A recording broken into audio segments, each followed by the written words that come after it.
Mga sangkay, panandaliang pahinga muna tayo sa pandaigdigang balita kahit ngayon lang, no?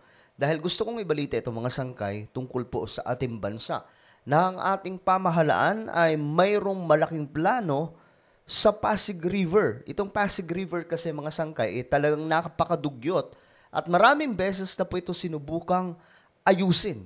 Okay? Ito po yung ating pag-uusapan at aalamin ngayon.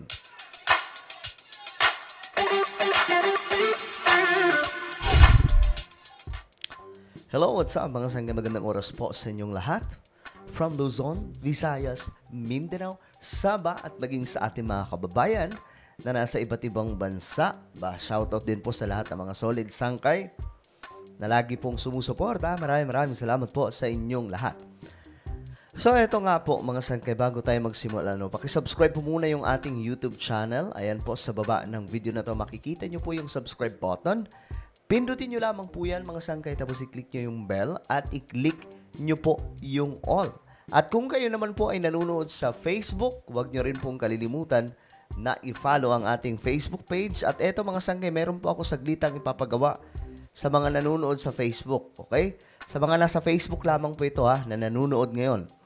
Eto, habang nanonood kayo mga sangkay, may makikita po kayong, makikita nyo po yung tatlong tuldok nasa bandang itaas. Okay? Yang nakikita nyo mga sangkay na video ay isa lamang pong halimbawa. Okay? Sample lamang. Pero gawin nyo po ito ng actual sa mismong pinapanood nyo ngayong video. Ito mismo. Sa taas may makikita po kayong tatlong tuldok. Okay? Yan po, bandang itaas. Tatlong tuldok. Pindutin nyo po yan. Then may lalabas po na show more. Then pindutin nyo po yung show more o yung may plus. Okay?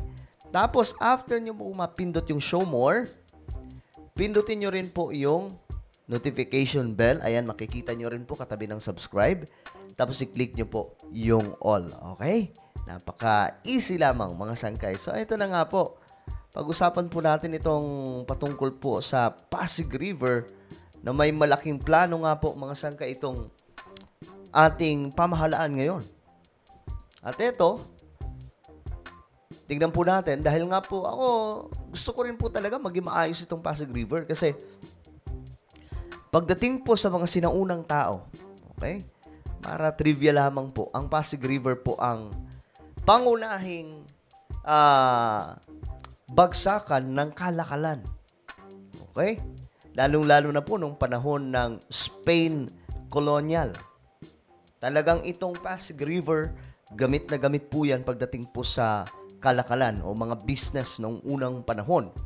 So, balit mga sangkay, after po ng World War II, lalong-lalo na po after po ng panunungkulan ni Pangulong Marcos, noon, nag-umpisa pong wala na. Naging dugyot na po talaga ang ilog na yan at ayun, mga sangkay, until now, yan pong itsura.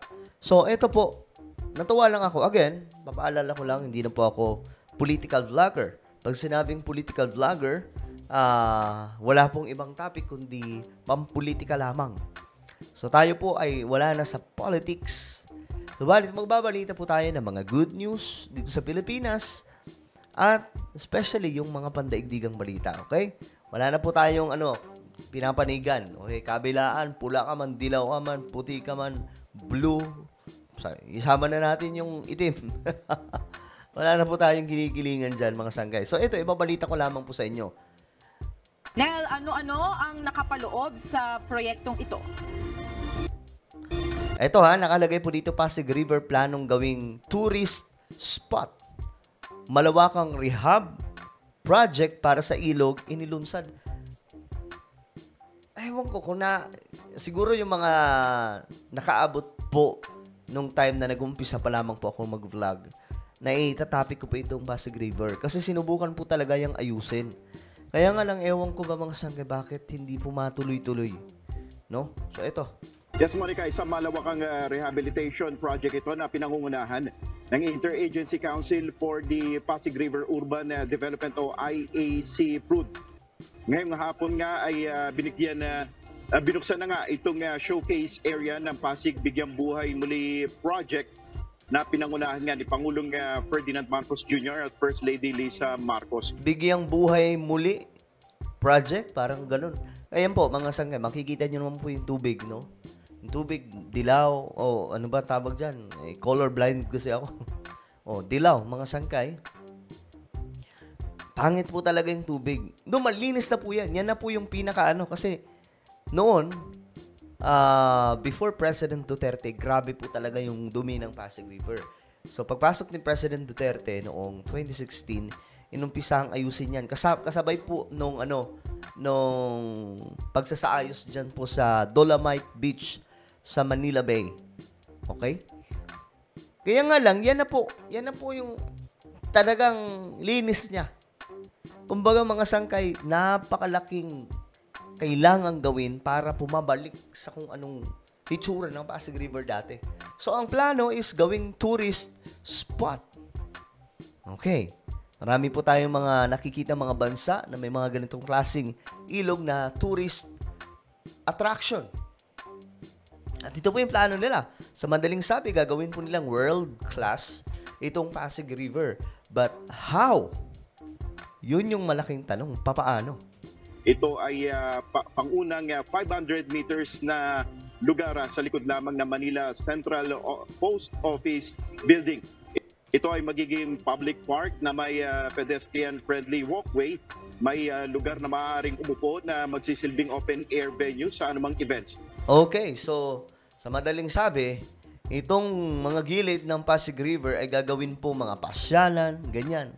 Pero hindi dadayuin yan ng mga turista, mga sangkay kung ganyan po dumi yung tubig.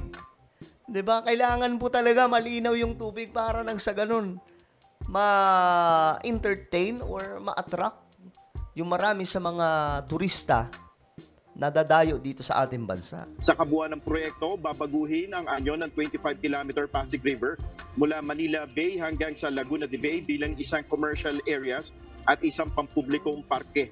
Grabe, no? Yan yung plano.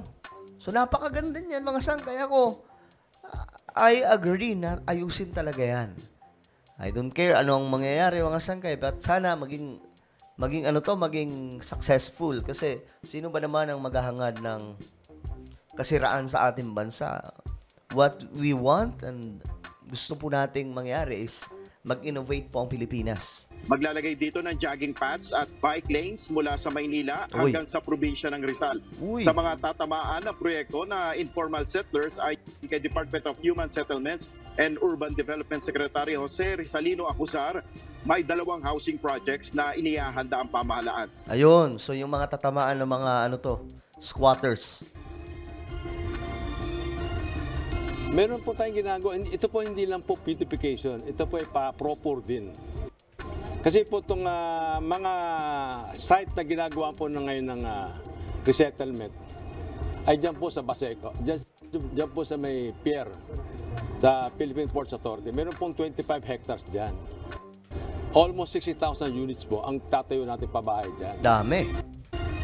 Naglabas ang Executive Order number 35 si Pangulong Marcos na lumilikha ng IAC PRUD na mangunguna sa rehabilitation efforts dito sa Pasig River. Ang Interagency Council ay may kapangyarihan na tumanggap ng grants, contributions, donasyon o gift cash or in kind mula sa local at foreign sources upang suportahan ang pagbubuo at implementasyon ng Pasig River Urban Development Plan. Ayon kay Secretary Acuzar, aabot sa 18 billion pesos ang kinakailangang pondo para makumpleto ang proyekto. 18 billion. Ganyan kalaki ang gagastusin kasi madumi po talaga yung Pasig River. Hindi ko alam paano gagawin nila yan eh. At ilang taon. At ang balita natin, mga sangkay, after pa po yan ng pamahalan ngayon, ng government or Marcos administration, hindi pa rin po matatapos. So, magtatamasa daw talaga niyan yung next administration. No? Sino kayang susunod na presidente ng Pilipinas, no? Target itong makumpleto sa loob ng 3 taon. At sa kasalukuyan na Monica ay nagbibigay ngayon ng talumpati si Pangulong Marcos dito sa pagbubukas nga nitong okay, target pala matapos ito 3 taon. Well, sana maging successful, no? Case area dito sa malapit dito sa Jones Bridge dito sa Maynila. At mamaya magbibigay pa tayo ng iba pang mga detalye ukol nga dito. Okay, mga sangkay, Pasig River ayusin. Sana, ito. Sana maging successful po talaga. Kasi yun po ang gusto natin makita sa bansa natin eh. Yung lumalago, no? Hindi yung tipong habang tumatagal, paurong ng paurong, no? So kayo ba ay pabor mga sangkay sa ganitong klaseng proyekto ng ating pamahalan ngayon? I-comment nyo po ang inyong mga opinion sa ibaba. Now guys, I invite you to please subscribe my YouTube channel, Sangkay Revelation. Ito po. Hanapin nyo po ito sa YouTube, then click the subscribe, click the bell, and click all. Maganda po yung topic natin dito. And I'm sure magugustuhan po ito ng mga born-again Christians dahil patungkol po ito sa Biblia at mga gaganapan sa ating mundo ngayon related po sa mga prophetic events na nakasulat sa Bible. So ako na po ay magpapaalam hanggang sa muli. This is me, Sangkay Janjan. Palagi niyo pong tatandaan that Jesus loves you. God bless everyone.